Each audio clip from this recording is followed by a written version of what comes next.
दोस्तों नमस्कार, मेरा नाम है हेमंत और मैं आपका स्वागत करता हूं HR knowledge lagoons YouTube channel पर।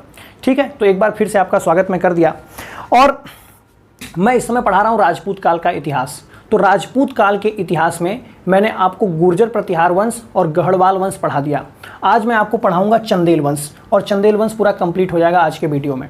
देखिए, मैं सोचा था कि इसका बहुत विस्तृत पढ़ाने के लिए, क्योंकि बहुत ब्रॉड टॉपिक है, युद्ध बहुत सारे इन्होंने लड़े हैं, बहुत तरीका है इनके युद्ध लड़ने का, तो बहुत चीज़ें हैं, लेकिन मैं समझाना चाहता था सब कुछ।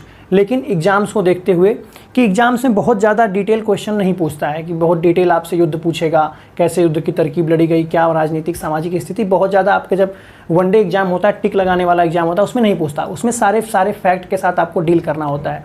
तो मैं सोचा आपको बस केवल उतने फैक्ट बताए जाएं, उतनी चीज़ें बताई जाएं जो एग्जाम में डायरेक्ट क्वेश्चन आएगा, क्वेश्चन आता है और क्वेश्चन में पूछा जाता है। ठीक है, तो इसके लिए आपको दो काम करना होगा। देखिए, कोई भी, अगर मैं जो वीडियो बना रहा हूँ, जो कुछ मैं पढ़ा रहा हूँ, इसमें मैं गारंटी लेता हूँ कि अगर मैं जैसे बता रहा हूँ वैसे आपने कर लिया, तो इतिहास विषय का और जनरल नॉलेज में जितना पढ़ाऊँगा उसका आपको 90% या 95% क्वेश्चन किसी भी वनडे एग्जाम का आपका इसी में से फंस जाएगा। उसके लिए मैं तरीका क्या बताता हूँ, मैं तरीका एक बताता हूँ। बस मेरी आप वीडियो देखिए, वीडियो देखने के बाद आप एक किताब कर लीजिए। सबके पास लूसेंट होती है, लूसेंट आप कर लीजिए, और लूसेंट किताब पढ़ने के बाद आपका एक लूसेंट की और अलग किताब आती है, वस्तुनिष्ठ वाली किताब।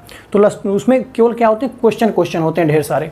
तो लूसेंट की वस्तुनिष्ठ वाली किताब से सारे क्वेश्चन कर लीजिए। ठीक, तो इनसे सारे करने के बाद अगर आपने ये तीनों काम कर लिया, वीडियो देख लिया, लूसेंट की किताब कर ली और लूसेंट के वस्तुनिष्ठ के सारे क्वेश्चन कर लिए और उनके सही आंसर लगा करके उनको भी आपने याद कर लिया, तो आपका क्या हो जाएगा। क्योंकि देखिए, वीडियो देखने के बाद और लूसेंट पढ़ने के बाद किताब, वस्तुनिष्ठ आप सारे के सारे क्वेश्चन लगभग आप कर जाएंगे। मैं क्वेश्चन प्रैक्टिस करने के लिए क्यों कह रहा हूँ, क्योंकि क्वेश्चन प्रैक्टिस नहीं करेंगे तो एग्जाम में आप क्वेश्चन नहीं कर पाएंगे, क्योंकि एग्जाम में तो क्वेश्चन ही आता है, इस तरह लिखने को आता नहीं है। तो इसीलिए आपसे मैं बोला, और ये दोनों काम वीडियो देखने के बाद आपको लूसेंट पढ़ना एकदम आसान हो जाएगा। पहले ही लूसेंट उठा लेंगे तो लूसेंट नहीं समझ में आएगी, लेकिन एक बार वीडियो देख लीजिए मेरा, वीडियो देखने के बाद आप लूसेंट किताब पढ़ लीजिए, और लूसेंट किताब पढ़ने के बाद उसी लूसेंट के वस्तुनिष्ठ का क्वेश्चन कर लीजिए ढेर सारा। मतलब वही किताब नहीं रहेगी, अलग वस्तुनिष्ठ किताब आती है, लूसेंट में 2 किताबें आती हैं। ठीक है ना, तो वस्तुनिष्ठ किताब अगर आपने कर लिया, उसके बाद आपका कोई क्वेश्चन एग्जाम में नहीं बचेगा जो वनडे एग्जाम से रिलेटेड हैं। ठीक है, तो आइए आज हम समझते हैं चंदेल वंश के इतिहास को।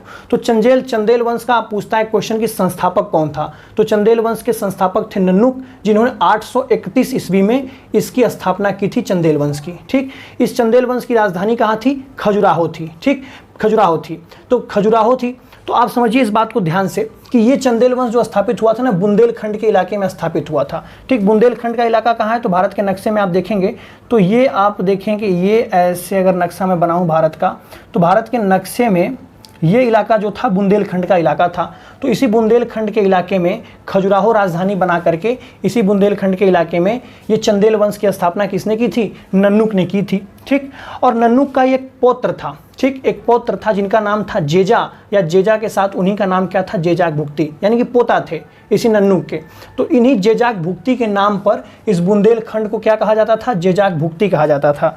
ठीक, तो आपसे जेजाक भुक्ति का चंदेल वंश कहे या बुंदेलखंड का चंदेल वंश कहे, दोनों बात एक ही है। जेजाक भुक्ति और बुंदेलखंड में आप अंतर मत समझिएगा, बस नाम अलग अलग पड़ा।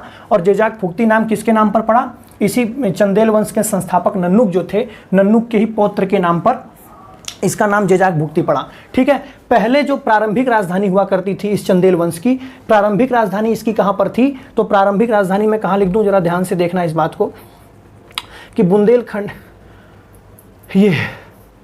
ठीक, तो जो प्रारंभिक राजधानी जो हुआ करती थी इनकी, तो प्रारंभिक राजधानी कहाँ हुआ करती थी, महोबा हुआ करती थी। ठीक, तो महोबा कलिंजर का इलाका था, ये भी मध्य भारत का इलाका था। तो प्रारंभिक राजधानी पूछे तो आप कहेंगे महोबा, लेकिन बाद में राजधानी क्या बन गई थी, खजुराहो राजधानी बन गई थी। अब देखिए कि चंदेल वंश के प्रमुख शासक कौन कौन से थे, इस चीज को आप याद कर लीजिए कि चंदेल वंश के प्रमुख शासक में पहला नाम आता है यशोवर्मन का। ठीक, यशोवर्मन का नाम आता है। यशोवर्मन क्या थे, यशोवर्मन एक साम्राज्यवादी शासक थे, यानी कि अपने शासन को ये बढ़ाना चाहते थे, प्रसार करना चाहते थे।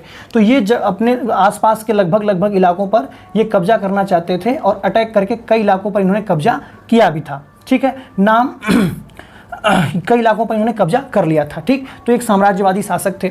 दूसरा, इन्होंने क्या किया था, खजुराहो में विष्णु मंदिर का निर्माण करवाया था। तो आपसे ये क्वेश्चन डायरेक्ट पूछता है कि खजुराहो का विष्णु मंदिर का निर्माण किसने करवाया था, तो आप कहेंगे कि खजुराहो के विष्णु मंदिर का निर्माण इन्होंने करवाया था। और इन्होंने एक शासक पर आक्रमण किया था, प्रतिहार वंश के एक शासक पर। तो प्रतिहार वंश के एक शासक देवपाल पर इन्होंने आक्रमण किया था। ठीक, तो देवपाल को पराजित करके वहां से एक इन्होंने विष्णु की मूर्ति लेकर आए थे और विष्णु की मूर्ति को इन्होंने अपने उस विष्णु मंदिर में स्थापित किया जो इस यशोवर्मन ने बनवाया था। ठीक, यशोवर्मन ने 925 से 950 तक शासन किया था। उसके बाद आप देखें कि यशोवर्मन ने एक जलाशय का निर्माण करवाया था और कन्नौज पर आक्रमण, मैंने बता ही दिया कि कन्नौज पर आक्रमण किया था प्रतिहार वंश के शासक देवपाल के समय में। ठीक, तो ये तो यशोवर्मन के सारे फैक्ट हो गए आपके। दूसरा जो महत्वपूर्ण राजा इस चंदेल वंश का था, उनका नाम था धंगदेव। ठीक, और धंगदेव ने कब से कब तक शासन किया था, 950 से लेकर के 1007 ईस्वी तक इन्होंने शासन किया था। ठीक, इस धंगदेव ने क्या किया कि कलिंजर के क्षेत्र को अपनी राजधानी बनाई थी। ठीक, तो इन्होंने कलिंजर को अपनी राजधानी बनाई। तो कलिंजर को राजधानी बनाने के साथ साथ इन्होंने क्या किया था, इस बात को ध्यान से देखिए कि इन्होंने हिंदू शाही शासक जयपाल की सहायता की थी। क्यों सहायता की थी, क्योंकि जयपाल जब हिंदू शाही शासक इधर उत्तर भारत के इलाके में शासन कर रहा था, उत्तर पश्चिम में, तो उसी समय एक तुर्की आक्रमण हुआ था जिसका नाम था सुबुक्तगीन। तो सुबुक्तगीन नाम के एक तुर्की आक्रमणकारी का आक्रमण हुआ था। मैं आपको बताया था तुर्की आक्रमण में सुबुक्तगीन पहला आक्रमणकारी था। तो पहला तुर्क आक्रमणकारी भारत पर कौन है, ये सुबुक्तगीन है। और इसी सुबुक्तगीन का आक्रमण जब किस पर हुआ था, जयपाल पर हुआ था। तो जयपाल ने धंगदेव से सहायता मांगी थी और धंगदेव ने जयपाल की सहायता की थी। ठीक है, अब देखिए जरा ध्यान से कि जो तीसरा फैक्ट इंपॉर्टेंट है धंगदेव से। धंगदेव ने क्या किया था, खजुराहो में भव्य मंदिरों का निर्माण करवाया था। ठीक, कौन कौन से मंदिर का, तो जिननाथ का मंदिर, विश्वनाथ का मंदिर और वैद्यनाथ का मंदिर। इन तीनों नाथ का मंदिर का निर्माण किसने करवाया था, तो किसने करवाया था, आप कहेंगे धंगदेव ने करवाया था। और जो दूसरा सबसे इंपॉर्टेंट क्वेश्चन निर्माण से पूछता है कि कंदरिया महादेव मंदिर का निर्माण किसने करवाया था, तो कंदरिया महादेव मंदिर का निर्माण भी किसने करवाया था, धंगदेव ने करवाया था। इसको तो याद करना बहुत आसान है। जैसे आप कहें कंद और धंग दोनों मैच कर रहा है, तो जब भी आपको आए कंदरिया महादेव तो आप कहेंगे धंगदेव ने इसको निर्माण करवाया था। तो कंद से आप क्या याद रखेंगे, धंग याद रखेंगे। तो जब मैं कहूँ कंद तो आप कहिएगा धंग। ठीक, तो कंदरिया महादेव से धंगदेव याद रखेंगे कि इन्होंने निर्माण करवाया था। और शंकर जी के एकदम परम भक्त थे, जय महाकाल वाले, तो शंकर जी के परम भक्त थे। और दूसरा चीज की गंगा यमुना संगम में ये शिव की आराधना करते हुए शरीर को इन्होंने त्याग दिया था। यानी कि इनकी मृत्यु कैसे हुई थी धंगदेव की, तो धंगदेव ने गंगा यमुना के संगम जो कि इलाहाबाद में है, वहां पर इन्होंने क्या किया, इलाहाबाद का नाम बदल के प्रयागराज हो चुका है, वहीं पर है इस समय। और उसी में ये भगवान शंकर की आराधना करते हुए वहीं पर उन्होंने अपने प्राणों को त्याग दिया और धंगदेव की इस तरह से मृत्यु हो गई। ठीक, और अब देखिए जरा ध्यान से कि धंगदेव के बाद जो महत्वपूर्ण शासक इस चंदेल वंश में आते हैं उनका नाम है विद्याधर। विद्याधर ने 1019 से लेकर के 1029 तक शासन किया और इन्होंने क्या किया था, प्रतिहार शासक राज्यपाल का वध कर दिया था। समझिए क्यों, क्योंकि जब प्रतिहार शासक यहाँ पर शासन कर रहा था जिसका नाम था राज्यपाल, और राज्यपाल जब यहाँ पर शासन कर रहा था तो उसी समय महमूद गजनबी का आक्रमण भारत पर हुआ था। मैंने आपको ये सब बहुत बेहतरीन तरीके से समझाया हुआ है जब मैं पढ़ा रहा था आपको भारत पर तुर्की आक्रमण। ठीक, तो तुर्की आक्रमण में बहुत बेहतरीन तरीके से समझाया हुआ है, इसलिए मैं यहाँ बहुत ज़्यादा समझाऊंगा नहीं।